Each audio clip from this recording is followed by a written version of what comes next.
Bonjour à toutes, bonjour à tous. Vous êtes sur le plateau des Inclusive Days, donc le rendez-vous des entreprises inclusives et des innovations sociales. Aujourd'hui, je reçois Philippe Perrault, donc président de la Massif. Monsieur Perrault, première question liée à la crise. Forcément, ça fait voilà, plus de 15 mois quasiment que nous sommes dedans. Et malheureusement, elle a touché les publics les plus vulnérables en premier lieu. Qu'est-ce que la Massif a fait pour les soutenir dans un premier temps ?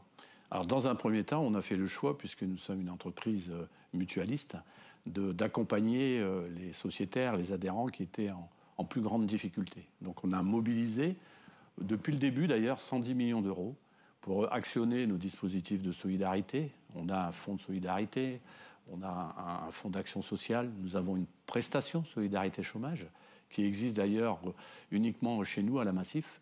Ça permet à des sociétaires ou aux adhérents qui ont des problèmes de revenus de pouvoir couvrir quand même leurs cotisations. Donc on assure leur protection. Donc ça a été la première des actions.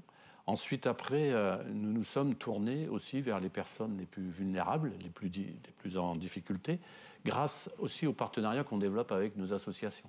Donc on a financé les Restos du Cœur, on a financé la Croix-Rouge pour qu'ils puissent accueillir effectivement des personnes en difficulté. Ensuite, après, là, dernièrement, les jeunes qui subissent aujourd'hui plus que d'autres cette situation malheureusement de Covid, on a développé avec nos partenaires, 22 partenaires jeunesse, nous avons développé effectivement un accueil et on a permis à ces jeunes d'accéder, je veux dire, à des banques alimentaires à travers des associations telles que la FAGE.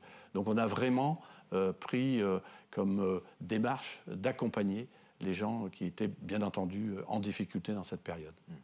Et vous dites que l'engagement de la Massif en faveur de l'inclusion, il est né de votre modèle mutualiste. Comment vous pouvez le décrire, peut-être à travers un exemple aussi très concret ? Oui, un modèle mutualiste finalement qui est proche des gens. Un modèle mutualiste qui fonctionne avec des valeurs de solidarité, des valeurs d'écoute. Et puis un modèle mutualiste qui est démocratique, puisque nos sociétaires, nos adhérents sont représentés par des mêmes sociétaires ou des adhérents, puisqu'ils les élisent tous les 3 ans. Alors je vous donne un exemple concret qui montre la proximité de ce modèle. En 2003, une déléguée, une représentante de sociétaires, a interpellé le conseil d'administration pour travailler sur la problématique de l'accueil des personnes malentendantes. Et donc nous avons développé Massif Sourd, qui nous a permis de mettre des actions en place pour justement faire face et puis accueillir, être plus accessible à ces personnes ayant un handicap. Donc ça, c'est un exemple concret. C'est venu du terrain, c'est venu notamment d'une déléguée qui était en centre-ouest Atlantique à l'époque. Et c'est quelque chose que vous avez rendu possible à l'ensemble du territoire ou c'est resté dans un premier temps ? Non, de fait de cette expérience, on a développé un service qui s'appelle Massif Egalis, qui a permis effectivement de prendre en compte l'accessibilité de toutes ces personnes qui ont un handicap, que ce soit un handicap non-voyant, malvoyant, malentendant. Et on a développé des services et même des produits assurantiels autour effectivement de cette accessibilité pour les personnes qui ont un handicap.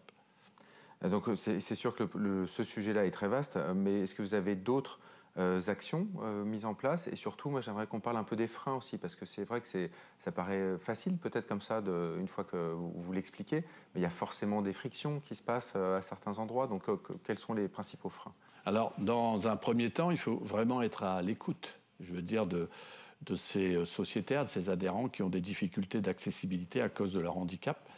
Donc cette écoute-là, il a fallu la développer. Donc on a formé des conseillers, donc des salariés, pour qu'ils soient à l'écoute de ce personnel. D'ailleurs, on a aussi travaillé avec Surdline pour développer la langue des signes française, de façon à permettre à des malentendants de pouvoir accéder à nos services en matière de communication. Donc les freins, il a fallu convaincre l'ensemble de notre personnel, mais ça a été assez simple dans le sens où nous avons du personnel et des élus qui sont très, vu qu'on est dans une démarche mutualiste, qui sont très, j'allais dire, sensibles à cette problématique d'accueil des personnes en difficulté. C'est un des leitmotifs de notre démarche mutualiste aujourd'hui. D'accord, donc on revient au modèle, mais finalement ce modèle, il porte cet élan... Le modèle en tant que tel porte cet élan, parce que c'est un modèle qui qui a des valeurs de solidarité, d'accueil et d'écoute. Et puis on est proche des gens. Ce qu'on souhaite, c'est vraiment répondre aux besoins de nos assurés, aux besoins de nos sociétaires et de nos adhérents. Et le fait d'avoir mis en place tout ce fonctionnement d'écoute, tant au niveau de nos agences locales qu'au niveau téléphonique, au niveau aussi digital, au niveau de nos élus qui sont proches dans les territoires, puisque nous avons des élus, nous couvrons toute la France. Dans les territoires, plus de 1200 élus représentant les sociétaires et les adhérents. Donc ce maillage et cette écoute nous permet effectivement de répondre aux besoins. Et la réponse aux besoins, c'est en direction des malentendants, des malvoyants, enfin des personnes qui ont un handicap. Et pour toucher un public encore plus large, vous avez mené un partenariat avec une fondation. Est-ce que vous pouvez nous en parler aussi? Oui, notamment pour permettre à un public plus large d'accéder à l'art. On a travaillé avec Culture Espace, donc on est devenu mécène de Culture Espace. Ça a permis, j'allais dire, à 1000 jeunes de pouvoir accéder à l'art. Nous avons aussi travaillé avec Handisurf.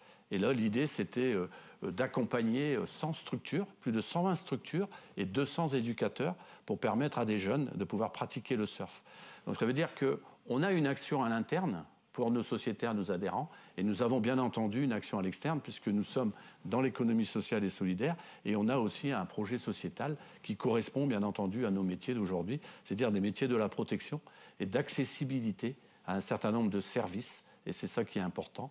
Donc permettre aussi à travers du mécénat ou du partenariat à un plus grand public d'accéder effectivement à certains services. Et nous avons voulu le faire pour les personnes en situation de handicap autour du sport et autour de l'art. Et pour terminer, est-ce que vous pouvez partager votre vision à long terme et puis quel garde-fou vous pouvez mettre en place? Alors, on a une vision à long terme. Récemment, nous avons mis en place notre raison d'être. Notre raison d'être, c'est protéger le présent et permettre l'avenir pour nous tous, mais aussi pour les générations futures. Et à travers cette raison d'être, on a développé des promesses. Donc des promesses en direction de nos sociétaires, de nos adhérents, dont les sociétaires et adhérents qui ont des problèmes de handicap.